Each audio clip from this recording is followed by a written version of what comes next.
Salam əziz abituriyentlər. Bugünkü, yəni 9 noyabrda olan hədəf sınağının izahını verəcəm. 11-ci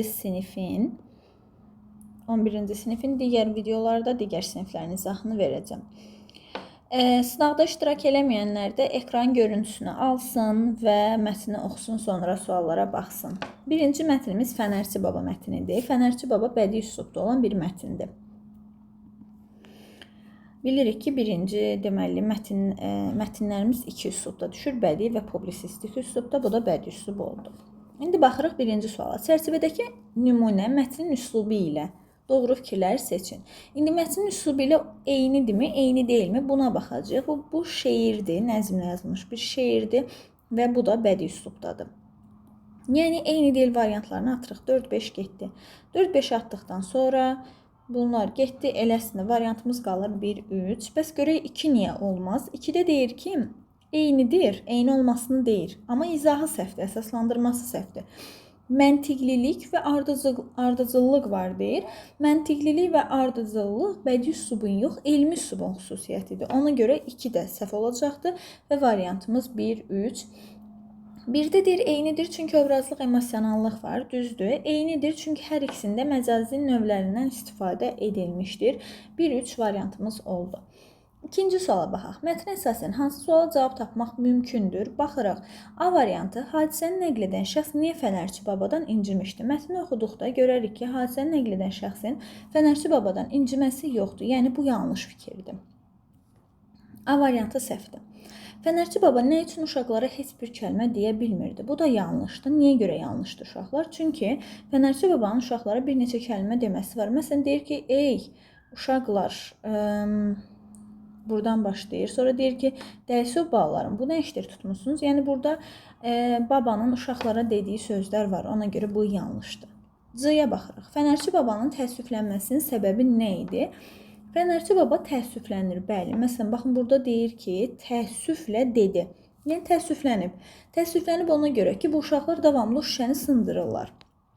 Fənərin şüşəsini sındırırlar və bu da təəssüflənir, onlara bir neçə kəlmə deyir. Ona görə variantımız C olacaq. B-yə baxırıq. Topal Qasımın uşaqlar üzərində ağalıq etməsinin səbəbi nə idi? Bəli, Topal Qasımın bir hissədə uşaqlara bir göstəriş verməsini görürük. Deyir ki, bəs mən deyəndə fənəri daşa tutacaqsınız. Topal Qasım deyir, bizi başına topladı filan. Yəni, bu var. Amma Topal Qasımın bu ağalıq etməsinin səbəbini biz bilmirik. D variantı səhvdir. E-yə baxırıq. Məhəllə uşaqlarından hansı daha çox fənər üçün dirəyin tikilməsini sevinirdi? Bu da, yəni, mətndə müəyyən eləyə bilməyəcəyimiz bir şeydir. Sevinirdilər, bəli, amma ki, kim daha çox sevinirdi? Bu yoxdur. E variantı səhvdir. Variantımız C. Keçdik 3-ə. Hansı fikri Fənərçi Babaya aid etmək olar? Baxırıq, siz burada sözlərin mənalarına da gərək biləsiniz, amma yenə belə də tapmaq olardı. A-da deyir ki, təkəbbürlü idi. Təkəbbürlü, yəni lovğa da, özündən razı. Elə bir şey yox idi babanın xarakteri içərisində. A variantı səhvdir. Sonra deyir ki, xudbin idi. Xudbin də, yəni, özünü düşünürdü, ancaq öz mənafeyini fikirləşir. Amma baba elə deyildi. D da səhvdir. İşini sevməyən idi. Bu da səhvdir. Yəni, baba hər dəfə uşaqlar onu qırsalar da, hər dəfə gəlirdi, düzəldirdi. Sonra deyir, riyakar idi.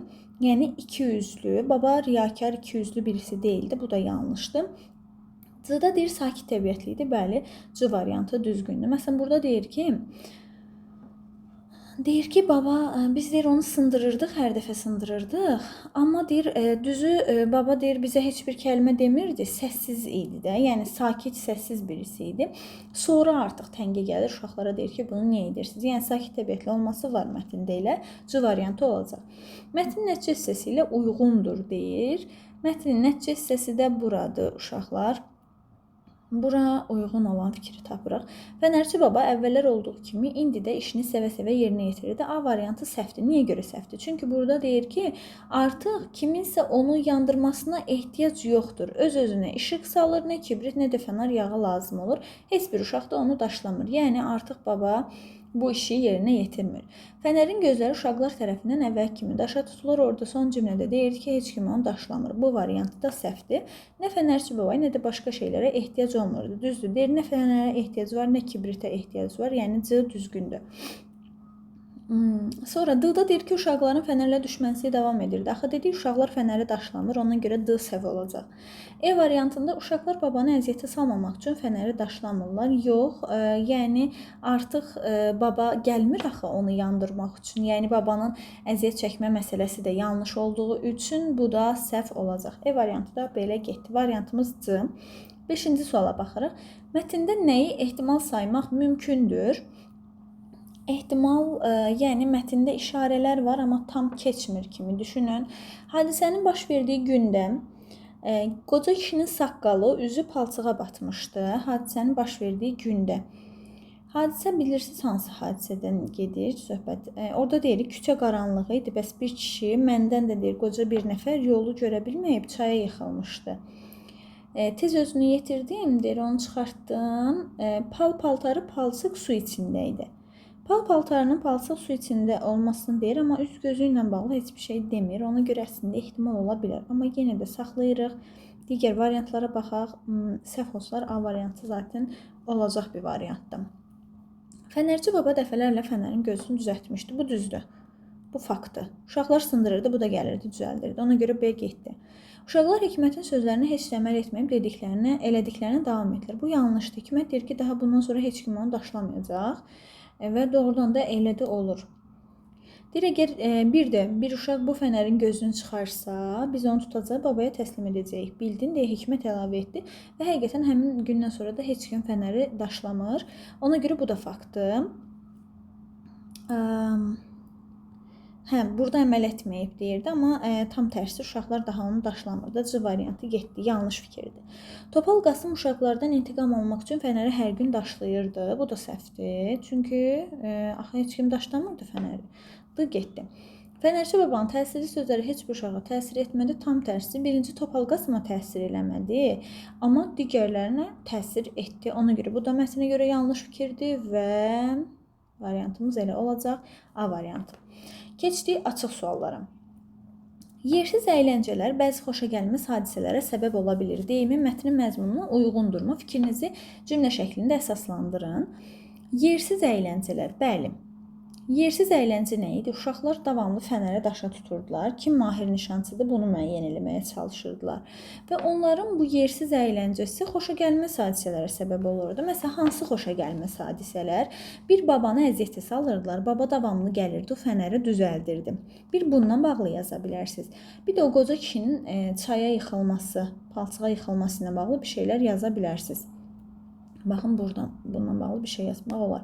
Məsələn, yazırsınız ki, uyğundur. İlk öncə uyğunduru götürür, ya uyğun deyil götürmürük. Uyğundur, çünki baba hər dəfə əziyyət çəkirdi və gəlirdi, o fənəri düzəldirdi. Uşaqların yersiz əyləncəsi, fənəri sındırması nəticəsində baba əziyyət çəkirdi, hər dəfə gəlirdi, onu düzəldirdi. Və yaxud bu formada yazırsınız ki, bu uşaqların yersiz əyləncəsinə görə o fənər hər dəfə sınırdı və günlərin bir günündə küçə çox qaranlıq olduğuna görə qoca bir kişi çaya yıxılır, palçığa yıxılır. Belə əsaslandırmaq olar. Çünki mütləq yazırsınız. Və bu arada diqqət edin, cümlə formasında yazırsınız. Məsələn, götürüb yazsaz, uyğundur, qoca kişinin çaya yıxılması, məsələn, söz birləşməsi formasında yazsaz düzgün olmayacaq. Keçdim 7-ci suala. Mətndə əvvəlində nöqtə işarəsi qoyulmuş söz əsasında cədvəli tamamlayım deyir. Gəlin tapaq həmin sözü. Görək, hardadır bu söz? Aha, bax bu sözün söhbət gedir. Bura gəlmişdim, amma küçə zülmət qaranlıq idi. Fənərin şüşəsini sındırdığımız üçün külək odu söndürmüşdü. Uşaqlar, külək odu həqiqətən söndürə bilər də, düzdürmü? Yəni bu həqiqi mənadadır və siz bunu işarələyirsiniz. Həqiqi mənada, düzdürmü? Sonra məcazi mənada cümlələr içərisində işlədirsiniz. Bax, cümlədə söz birləşməsi demir. Cümlə yazmalısınız mütləq. Məsələn, deyirəm ki, onun bu hərəkətləri mənim həvəsimi söndürdü. Bir dəqiqə yazaq. Həvəsimi söndürdü.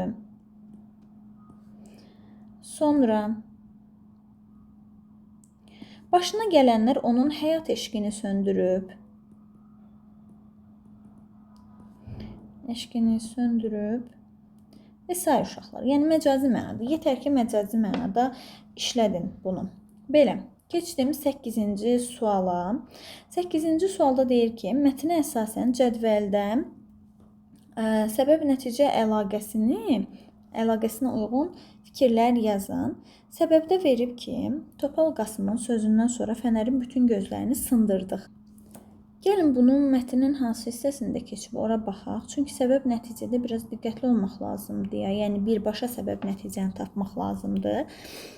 Burada yadımdadır, axşam tərəfi idi, küçə həmişə kimi uşaqlarla dolu idi. Topal Qasım bizi başına topladı, dedi ki, bəs fənəri sındırmağa hazır olun. Biz isə onu nə edirsə təkrarlayırdıq. Hərəmiz əlimizə kiçik, böyük daş, kəsək filan götürmüşük. Deməli, bunlar fənəri sındırdılar, düzdürmü? Fənərin gözlərini sındırdılar. Nəticəsində nə oldu? Fənərçi baba onlara yaxınlaşdı və təəssüfləndiyini dedi.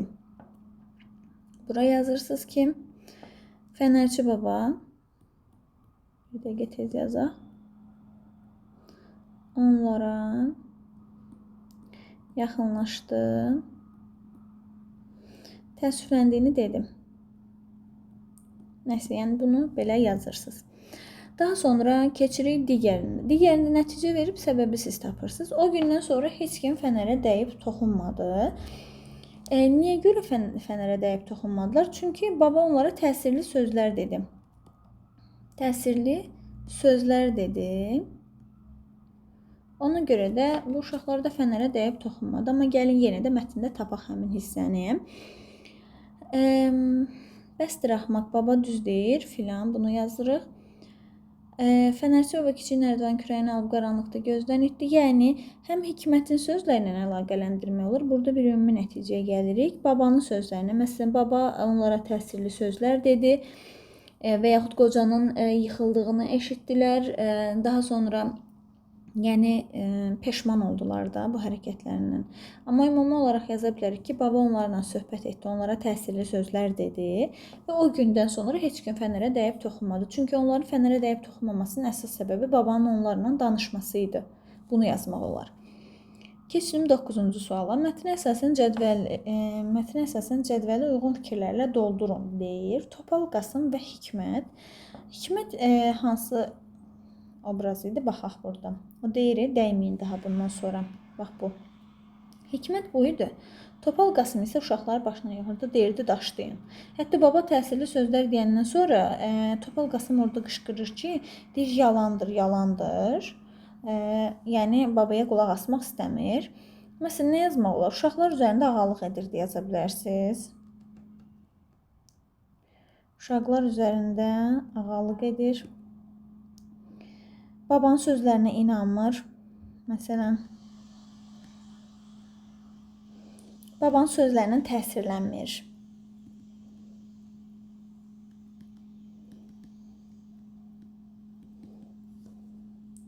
Uşaqlara göstərişlər verir.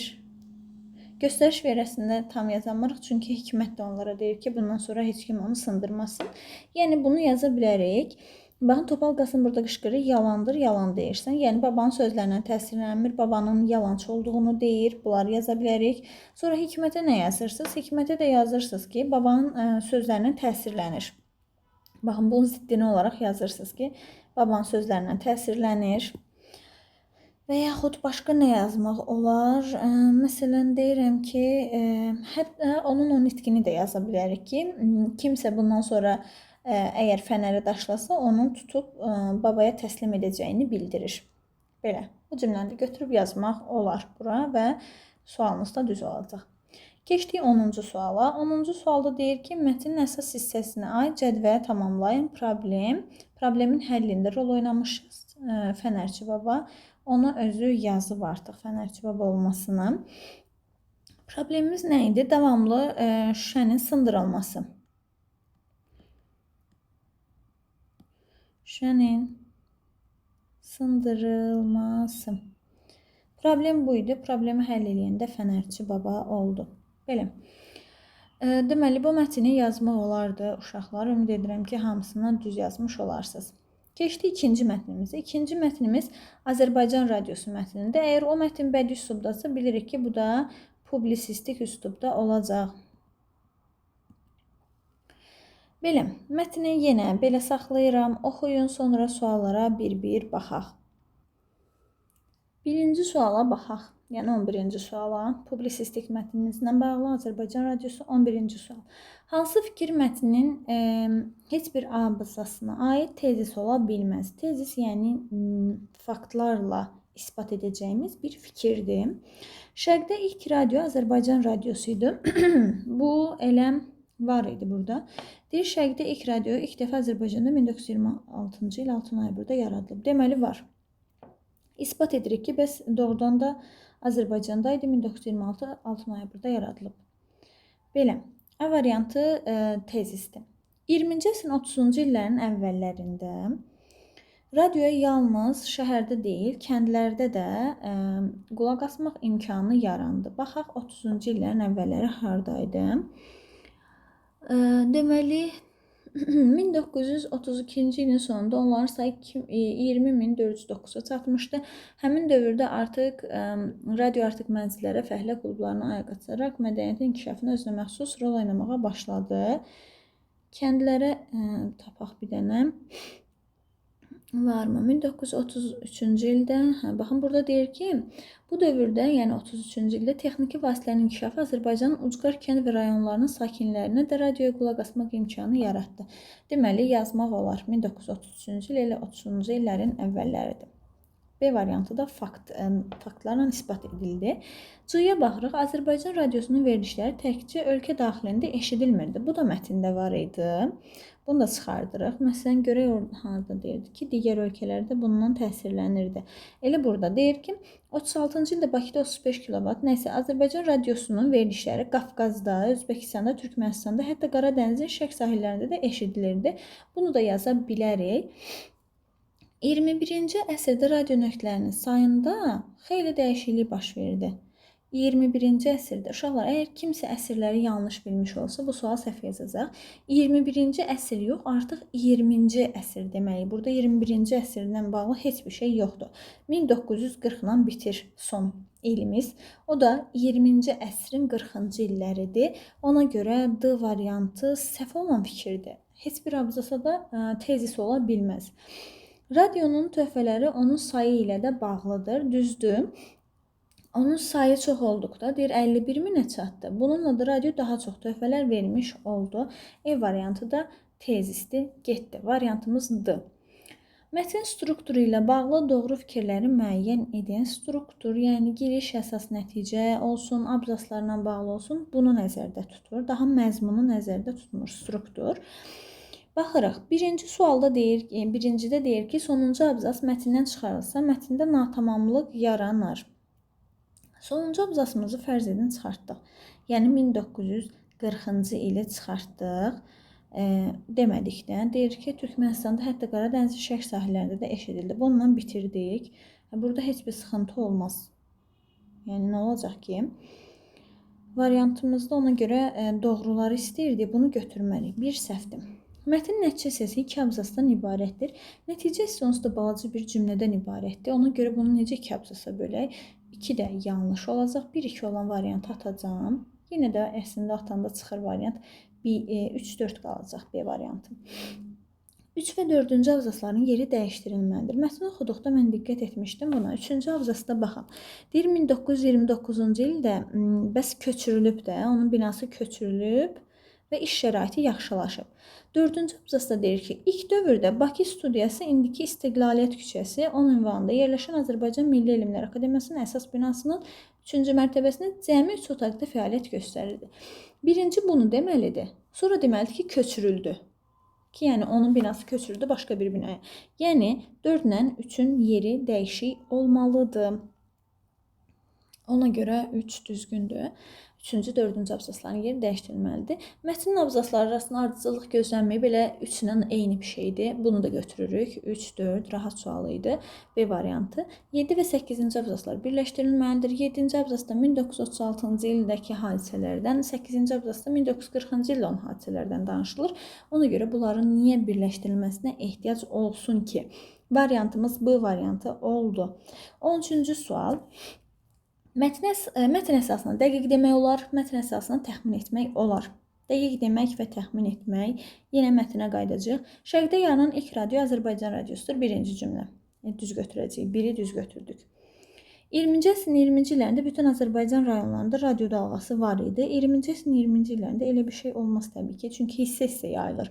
30-cu illərdə deyir artıq kəndlərə gedir, çıxır. Ona görə bütün rayonlarında olmaz. Təbii ki, bəzi rayonlarda olar. Məsələn, deyir ki, radio fəaliyyəti başlamasından bir il sonra belə 30-cu ildə ölkədə cəmi 269 radio yayım məntəqəsi olduğu halda 32-ci ildə, yəni bunu mətnə əsasən dəqiq deyə bilmərik. Əgər elə olmuşsa da mətnə bir də dəqiq baxım. Yenə də ehtimaldır, elə bir şey yoxdur axı mətndə. 1929-cu ildə radio stansiya Bakı Baş Post Teleqraf binasından köçdüyü üçün, hələ baxın 1929-da təzə dəyişiblər bunun yerini. 20-ci illərdə necə olsun, elə 26-da təzə yaranıb ki bu. Ona görə iki düzgün deyil. Bunu götürməyəcəksiniz, amma biri götürəcəksiniz. Yəni bu variantlar arasında seçim edirik. Qafqaz xalqları Azərbaycan radiosu əsasında öz radio dalğalarını qurmuş oldular. Burada var Qafqaz xalqları filan. Deyir Qafqazda, Özbəkistan, Türkmənistanda, hətta Qaradənizin şərq sahillərində də eşidilib. Yəni Azərbaycan radiosunun sədaları.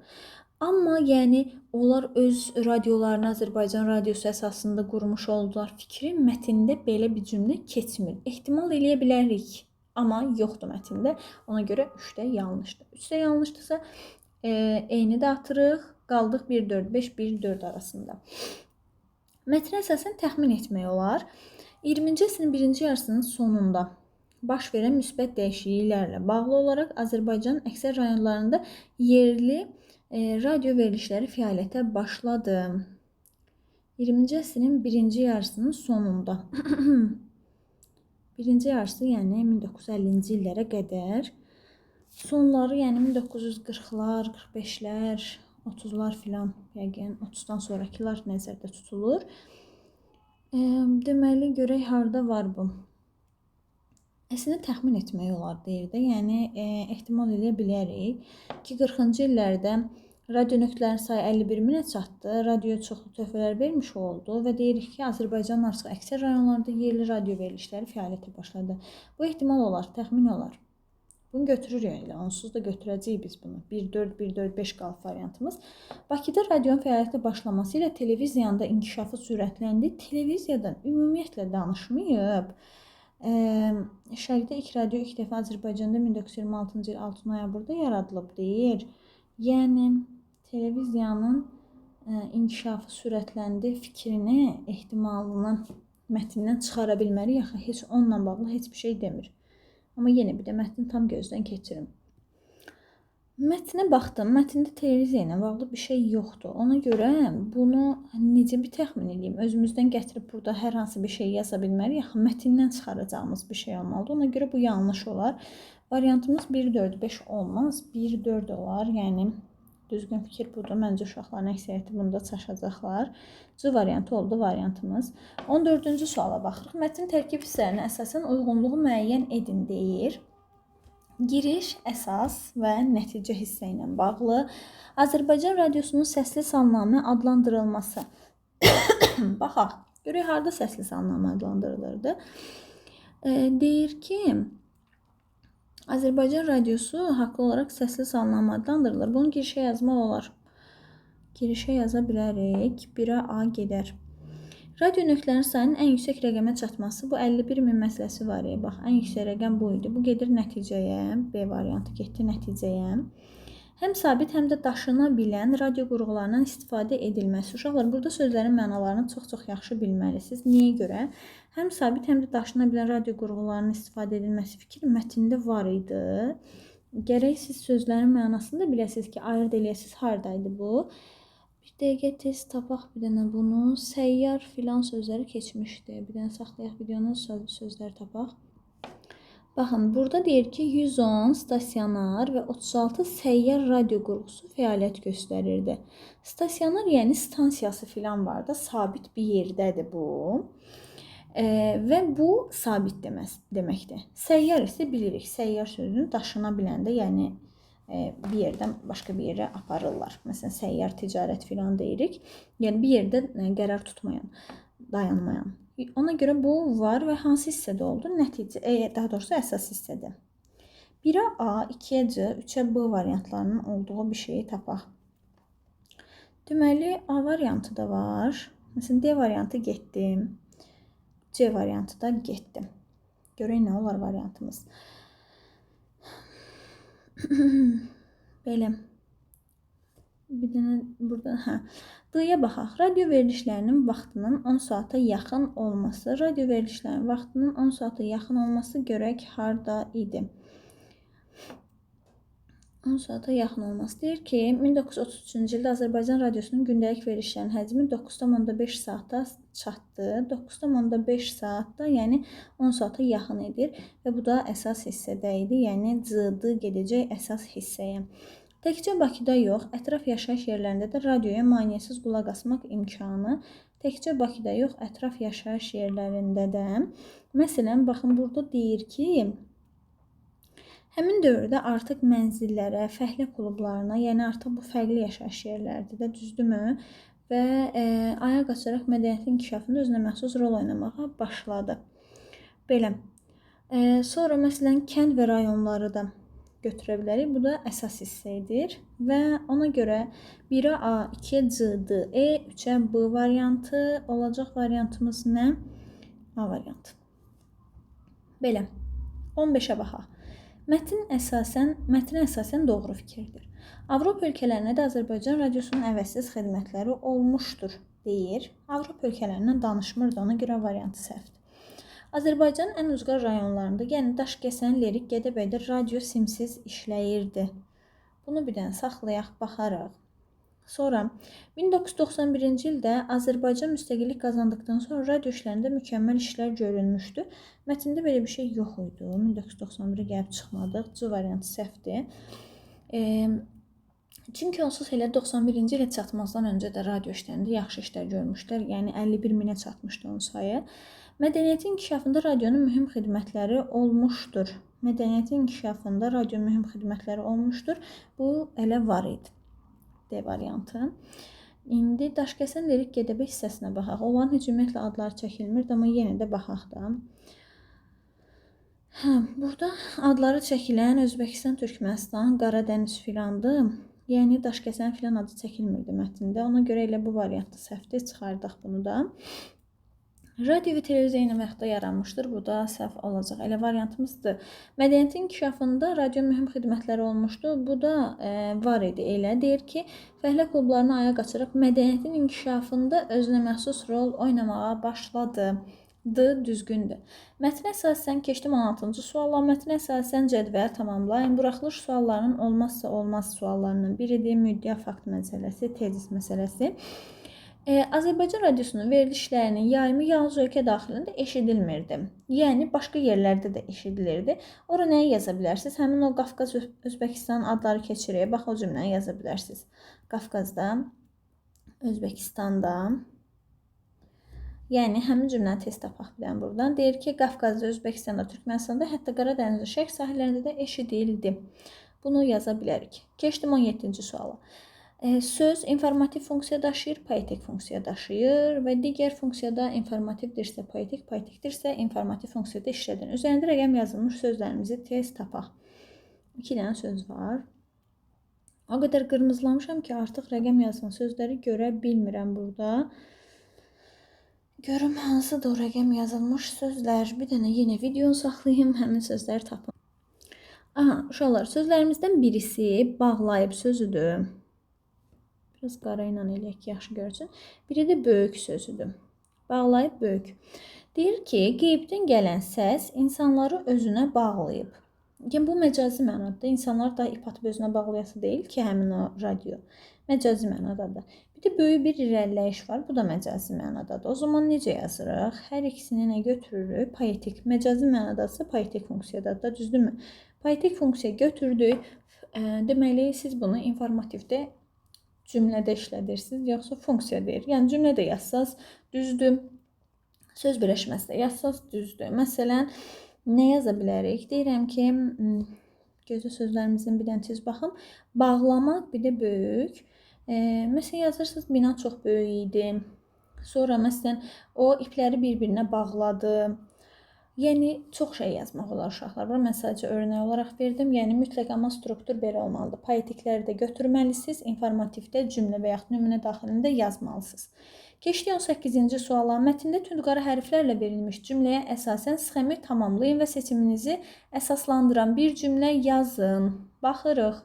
Deyir ki, bundan sonra efirə gedən verilişlərin və proqramların forma və məzmunda dəyişikliklər baş verdi. Cümlədəki fikri fakt hesab etmək olar. Mətni tündqara hərflərlə verilmiş fakt hesab edirik, yoxsa fərci faktdır da, yəni mətndə keçir. Fakt hesab edirik. Belə. Yəni bu fakt olar. Bundan sonra efirə gedən verilişlərin və proqramların forma və məzmunda dəyişikliklər baş verdi. Mətn əsasən faktdır. Maraqlı sual tipidir. Fakt götürürsünüz. Seçiminizi əsaslandırırsınız. Bunu necə əsaslandıra bilərik? Məsələn, bir dəqiqə baxaq. Baxın uşaqlar, burada forma sözünə heç diqqət etmirəm bayaqdan bəri. Formasında dəyişiklik olub. Çünki baxın deyir ki, bəs poçt teleqraf binasının köçdüyü üçün radio əməkdaşlarının iş şəraiti yaxşılaşır. Efirdə məsələn patefondan istifadə edilməyə başlanılır. Mikrofonlar, gücləndirici aparatlar təkmilləşdirilir. Yəni götürüb bunu yaza bilərsiniz ki, doğrudan da bu bir faktdır və həmin o cümlələri yaza bilərsiniz ki, efirdə bunlardan istifadə edildi. Məsələn, yeni mikrofonlar, yeni aparatlar, yeni patefonlardan istifadə edilib. Bunu yazmaq olar. Mətn əsasən sxemi tamamlayın və ona uyğun iki xüsusiyyət yazın. Mətnimiz hansı üslubda? Təbii ki, publisistik üslubdadır. Və publisistik üslubun xüsusiyyətlərindən nə yaza bilərik? Aydın, anlaşıqlı, düzdürmü? Təsviri və analitik şərh var. Bunu yazmaq olar. Sonra kütləvidir, hər kəs tərəfindən başa düşülür. Leksikası xalq tərəfindən başa düşülür, yəni xalq danışıq dilinə yaxındır kimi cümlələr yazmaq olar. 20-ci suala baxaq. Məntəqə təkmilləşdirmək, sözün kontekstə uyğun qarşılığı, mətndə altından xətt çəkilmiş sözlərlə bağlı. Baxaq altından xətt çəkilmiş sözlərə. Deməli, deyir yaşayış məntəqələrində. Biri budur, altından xətt çəkmişdi. Mən bir də bunu qaralayam.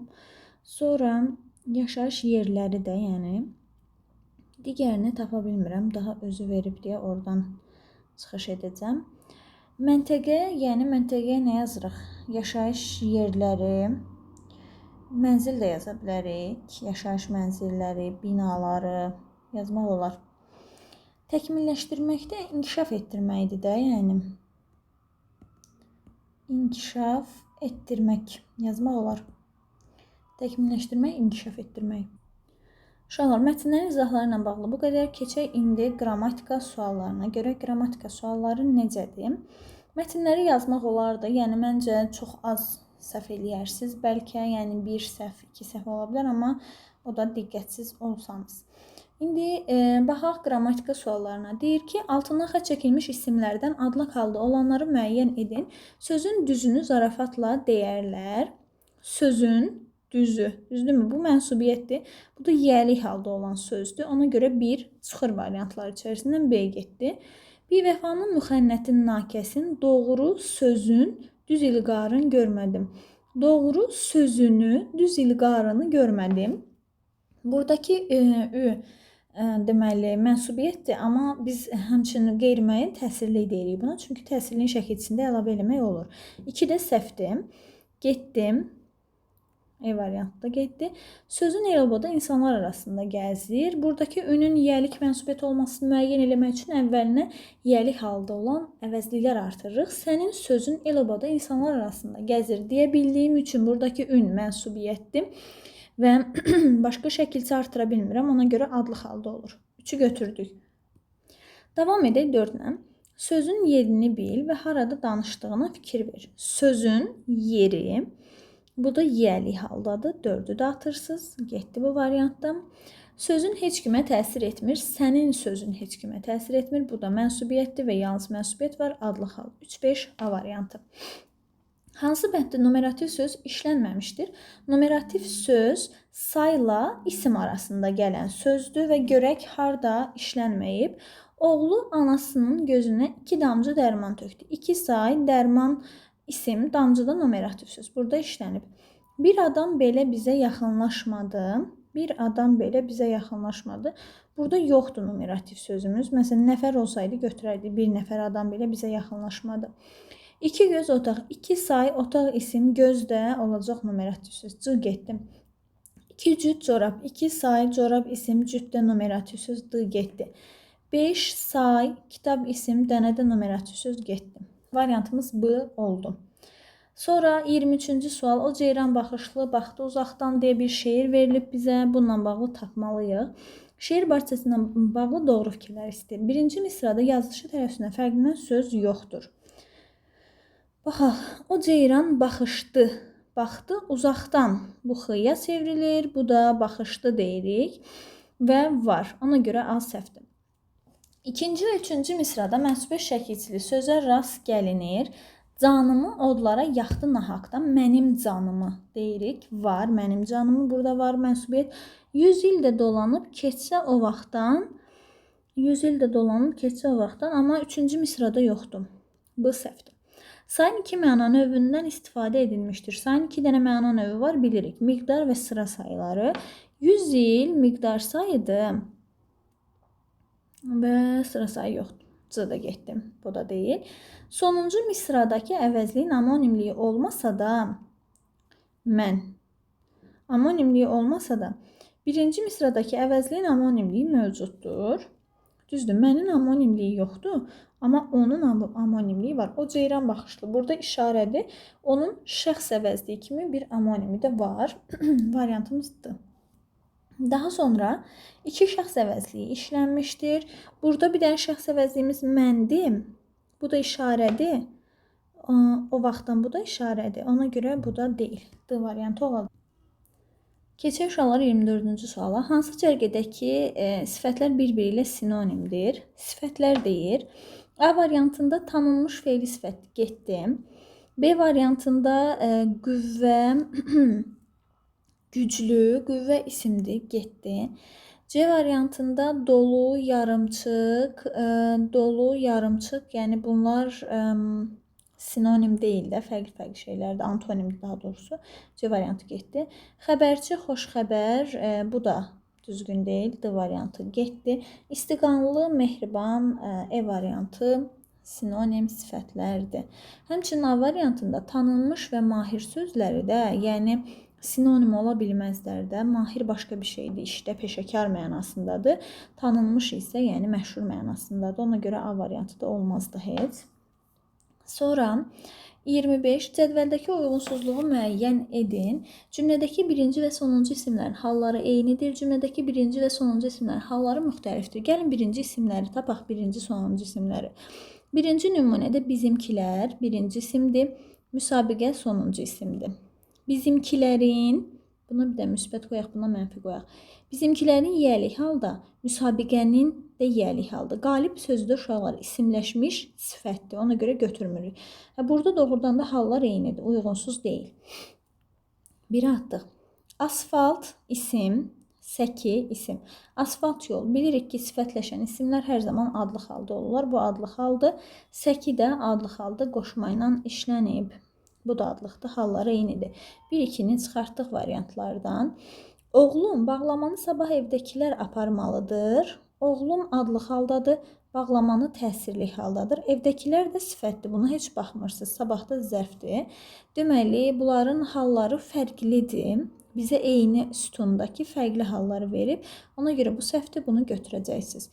Sonra xəstəyə sərf etməsi üçün pulu ovucuna bastım. Xəstəyə yönlü haldadır, amma sifətdir, isim deyil. Bunu atırıq, heç baxmırıq buna. Burada pul və ovucdur. Pulu təsirli haldadır, ovucuna isə yönlü haldadır. Yəni hallar həqiqətən də müxtəlifdir və deməli uyğunsuz deyil. 4-ü də çıxartdıq. Variantdan getdi bu variant. Mən dərslərimi hazırlayandan sonra bədii kitab oxuyuram. Birinci ismimiz dərslərdir. Sonuncu ismimiz kitabdır. Dərslərimi təsirli haldadır, kitab da təsirli haldadır. Yəni, müxtəlif olan sütundan bizə 2 dənə eyni hal verilib. Ona görə 5-i götürürsünüz. Dağın zirvəsi səmalara hökm edən qartallarındır. Dağın yəli haldadır. Son ismimiz də qartallardır. O da yəli haldadır. Bizə lazım idi bu sütunda müxtəlif hal olsun. Ona görə eyni haldır, uyğunsuzdur. Götürdük 3, 5, 6 E variantı. Keçdim 26-cı suala. Klaster tamamlayın. Yazılışın deyilişi arasında bir fərqli məqam var. Bu yunlu deyilir. Bu da dağınıq deyilir. X ilə. Tullanmaqda bir n, m-ya keçir, qıda x-ya keçir. İki fərqli məqam var, getdi. Tapıntıda fərqli məqam yoxdur, getdi. Aclıq sözündə aclıq deyilir. Yəni, burada artıq 3 fərqli məqam var, getdi. Qarlı, qarı deyilir. Bir fərqli məqam var, götürürük. Birlik isə birlik deyilir. L-rıya keçir, k-da, x-ştirixə keçir. İki fərqli məqam var, getdi. Variantımız E variantı olacaq. Sonra 27-ci sual. Bir sözünün say kimi işləndiyi cümləni müəyyən edin. Bir sözü ədat da ola bilir, say da ola bilir. Say olsa 2 ilə əvəz eləmək olar. Bir sən bu dərdə dərman ola bilərsən. Burada ədatdır. Bir yaxınlaşıb sualınızı verin. Burada sözümüz heç bir deyil, bir sözdür. Birdən sənin xətrinə dəyər sözlərim. Burada da sözümüz birdən sözüdür və bu zərfdir. Bir xal ayırdı bizi qələbədən. Bir xal ayırıb, 2 xal ayırıb, 3 xal ayırıb. Bu saydı, d-nı götürək. Bir xəyaldır göründü və getdi. Burada da ədatdır, götürmürük. D variantı. Filan kəs heç kim deyir. Quruluşuna görə düzəltməli, ardıcılıq bərpa eləməli. Bunlar mürəkkəbdir. Biri düzəltmədi, nəsə düzəltmədi, kimsə düzəltmədi. Bu sadədir. Mürəkkəb olan heç nə D variantı olacaq. Hansı cümlədə zərf var? Elə baxma qadan alım, hər baxanda könlüm olur parça-parça.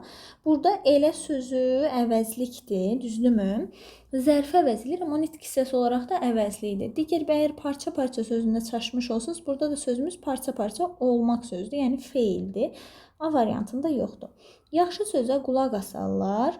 Deməli, burada yaxşı söz, yaxşı ismin yanında gəlib, ona görə sifətdir. Elə dostlar heç vaxt inciməzlər. Elə sözü burada deməli əvəzlikdir və sifəti əvəz edib. C variantı da getdi. Baxa-baxa ətrafa göz gəzdirirdi.